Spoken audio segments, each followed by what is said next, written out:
Hello everyone, how are you? Hope so all of you fine. आज हम बात करेंगे हमारे देश के फर्स्ट प्राइम मिनिस्टर के बारे में, जो कि पंडित जवाहरलाल नेहरू हैं। पीएससी का सबसे इम्पोर्टेंट टॉपिक पंडित जवाहरलाल नेहरू के योगदान के बारे में। पिछले ईयर बीपीएससी में क्वेश्चन में पंडित जवाहरलाल नेहरू का जो मोस्टली क्वेश्चन आया था, आइए उनके बारे में जानें। जवाहरलाल नेहरू का जन्म 14 नवंबर 1889 को ब्रिटिश भारत में इलाहाबाद में हुआ। उनके पिता मोतीलाल नेहरू, जो इस पिक में हैं, मोतीलाल नेहरू, और एक धनी बैरिस्टर जो कश्मीरी पंडित थे। मोतीलाल नेहरू सारस्वत कौल ब्राह्मण समुदाय से थे। स्वतंत्रता संग्राम के दौरान भारतीय राष्ट्र कांग्रेस के 2 बार अध्यक्ष चुने गए। उनकी माता स्वरूप रानी 1860-1920 जो लाहौर में बसे एक सुपरिचित कश्मीरी ब्राह्मण परिवार से थी।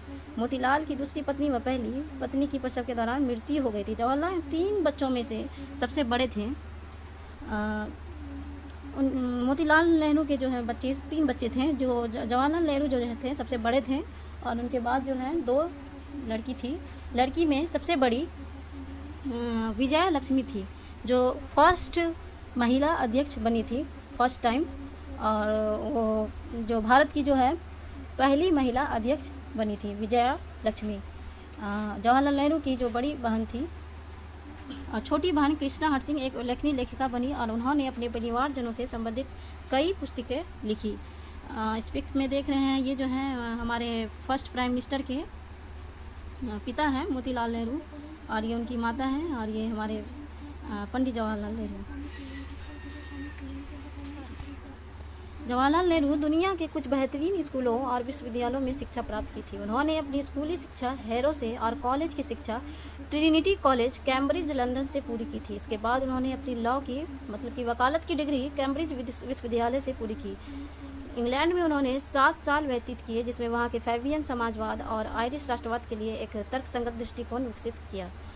जवाहरलाल नेहरू 1912 में 1912 में भारत लौटे और वकालत शुरू की। 1916 में उनकी शादी कमला नेहरू से हुई। 1916 में उनकी जो शादी हुई थी कमला नेहरू से हुई थी। 1917 में Jawaharlal Nehru home rule league में शामिल हुए। होम रूल लीग क्या है? 1873 और 1882 ये जो होम रूल लागू हुआ था वो 1873 से 73 में स्टार्ट हुआ था और 1882 में ख़त्म हुआ था। एक राजनीतिक दल था जिसने आयरलैंड में स्वशासन के लिए आंदोलन चलाया। इनके जो मुख्य जो इस्टेब्लिश किए थे वो बाल गंगाधर तिलक, जो कि पुणे में 28 अप्रैल 1916 को तेलगांव पुणे में इस्टेब्लिश की थी।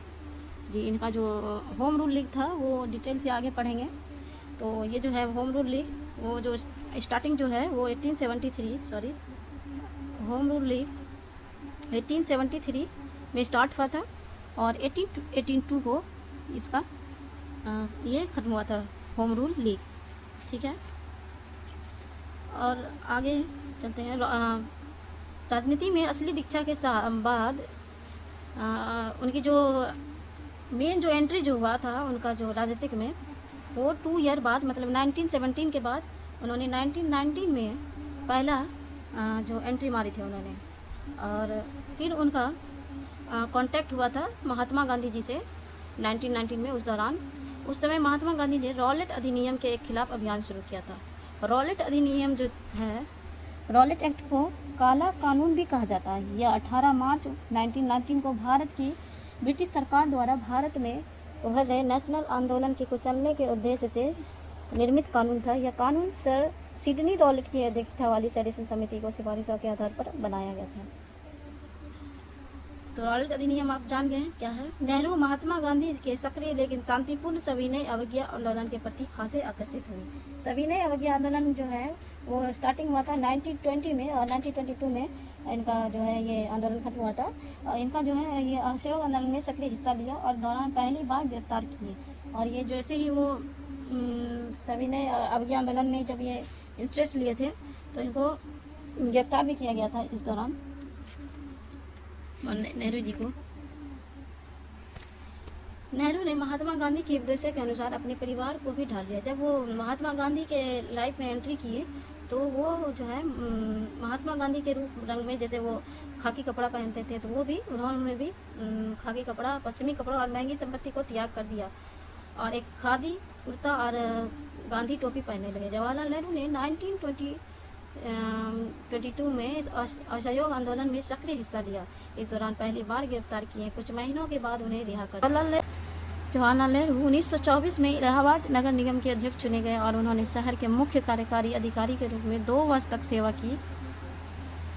पहला जो है, उन्होंने 1924 में इलाहाबाद नगर निगम के अध्यक्ष चुने गए। उन्होंने शहर के मुख्य कार्यकारी अधिकारी के रूप में 2 वर्ष तक सेवा की।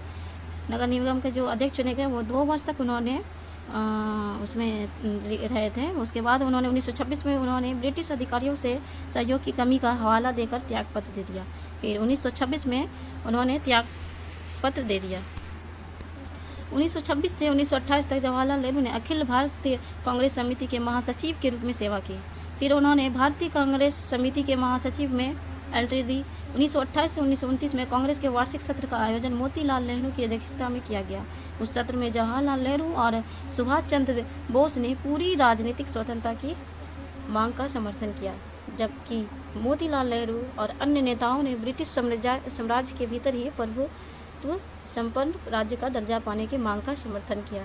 मुद्दे को हल करने के लिए गांधी ने बीच का रास्ता निकाला और कहा कि ब्रिटेन को भारत के राज्य का दर्जा के लिए 2 साल का समय दिया जाएगा और यदि ऐसा नहीं हुआ तो कांग्रेस पूर्ण राष्ट्र संघर्ष करेगी। ब्रिटिश सरकार ने इसका कोई जवाब नहीं दिया। ये जो है हमारे पंडित जवाहरलाल नेहरू हैं, जो खाकी वर्दी में पहने हुए हैं।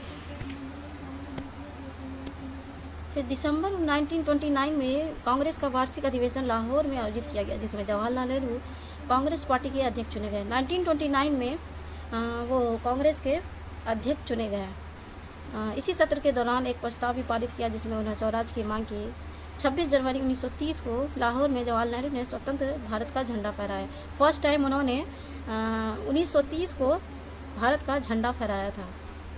गांधी जी ने 1930 में सविनय अवज्ञा आंदोलन, जिसके हम दांडी मोर्चा या नमक मोर्चा भी कहते हैं, आह्वान किया। आंदोलन दांडी मोर्चा जैसा वो नमक के कारण, जैसे कि कर, नमक का कर के विषय में है, तो वो आगे सेशन में बताऊंगी वो क्या है पूरा डिटेल में। आंदोलन खासा सफल रहा और इसने ब्रिटिश सरकार को प्रमुख राजनीति सुधारने की अपील की। जब ब्रिटिश सरकार ने भारत अधिनियम 1935 पारित किया, तब कांग्रेस पार्टी ने चुनाव लड़ने का फैसला किया। नेहरू चुनाव के बाहर रहे, लेकिन जोरों के साथ पार्टी के लिए राष्ट्रव्यापी अभियान चलाया। कांग्रेस ने लगभग हर प्रांत में सरकारों का गठन किया और केंद्रीय असेंबली में सबसे ज़्यादा सीटों पर जीत हासिल की। नेहरू कांग्रेस के अध्यक्ष पद के लिए 1936 और 1937 में चुने गए थे। उन्हें 1942 में भारत छोड़ो आंदोलन के दौरान गिरफ्तार भी किया गया। 1945 में छोड़ दिया गया। वो 3 साल तक 1942 में भारत छोड़ो आंदोलन के दौरान उन्हें गिरफ्तार किया गया और 1945 में इस बीच 3 साल वो जेल में रहे। 1947 में भारत और पाकिस्तान की आज़ादी के समय उन्होंने ब्रिटिश सरकार के साथ हुई वार्ताओं में महत्वपूर्ण भागीदारी की। भारत के प्रथम प्रधानमंत्री पंडित जवाहरलाल नेहरू बेसिकली हमारे फर्स्ट प्राइम मिनिस्टर है। तो वो कैसे प्राइम मिनिस्टर बने ये आगे इसमें डिस्कस किया गया है।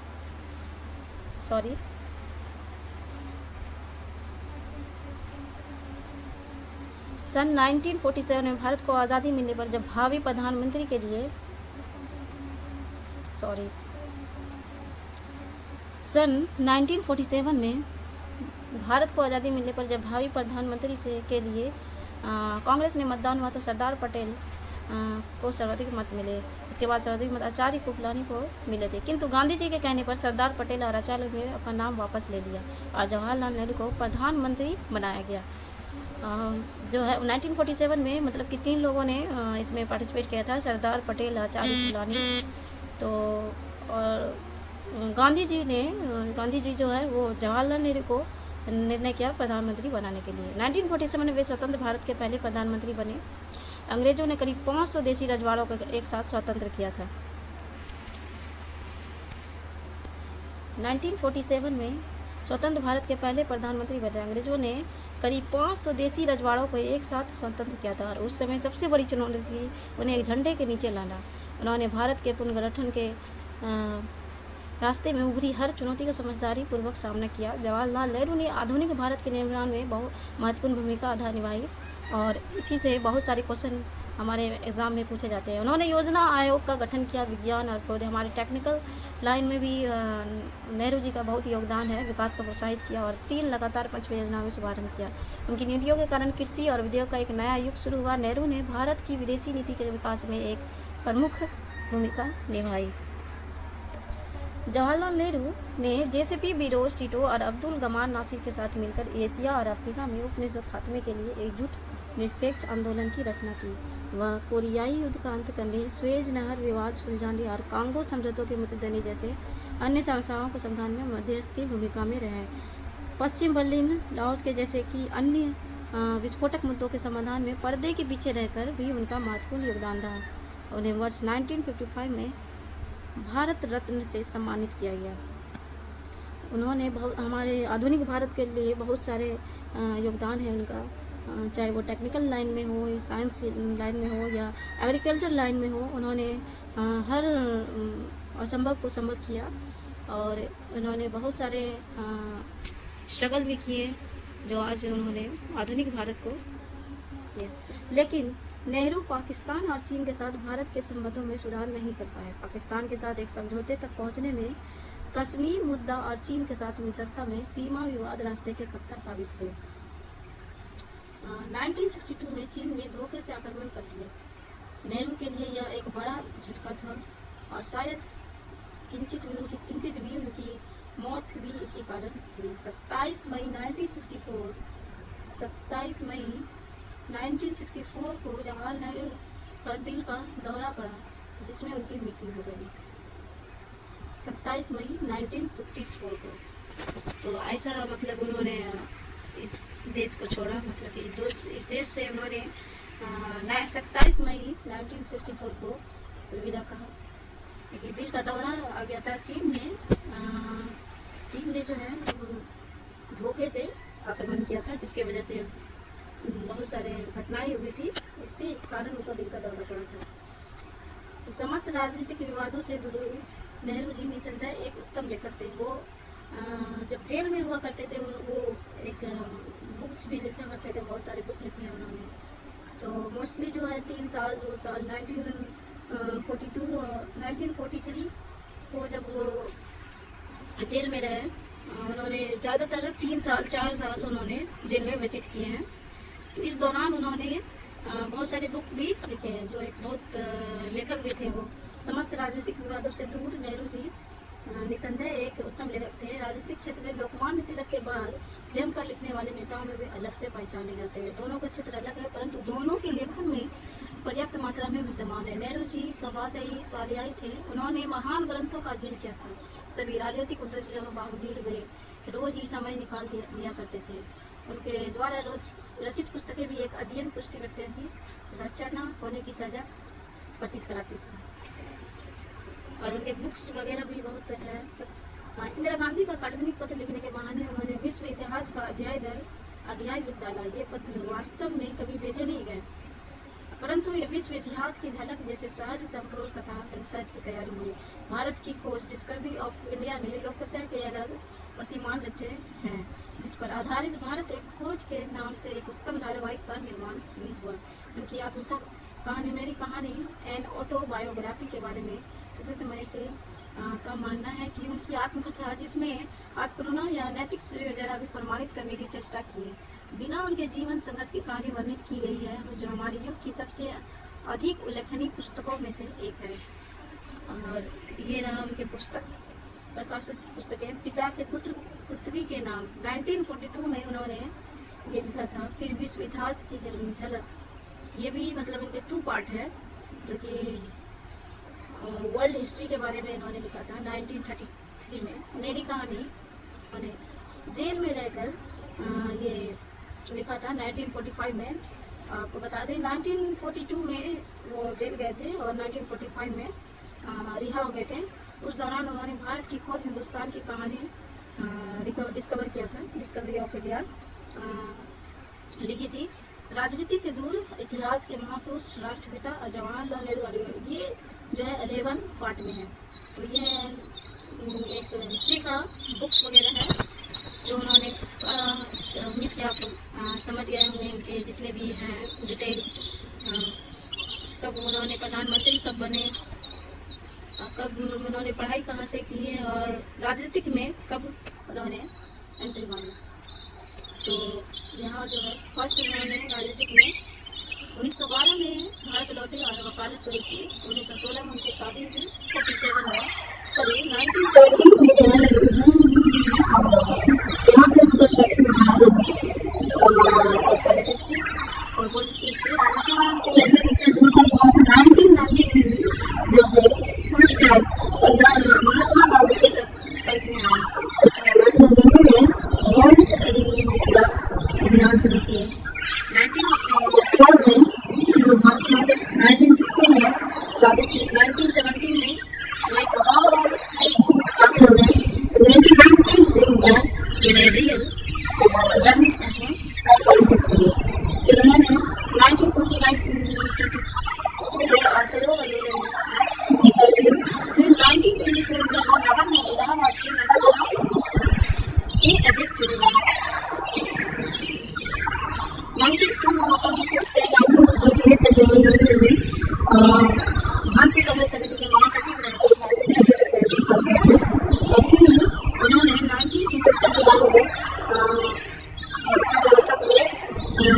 अध्यक्ष चुना गया। 1929 में कांग्रेस का वार्षिक आयोजन किया गया। कांग्रेस 1929 में अध्यक्ष चुना गया। फर्स्ट टाइम उन्होंने बैंगलोर में भारत का झंडा फहराया। इस तरह से उन्होंने जल्दी स्टार्ट किए थे।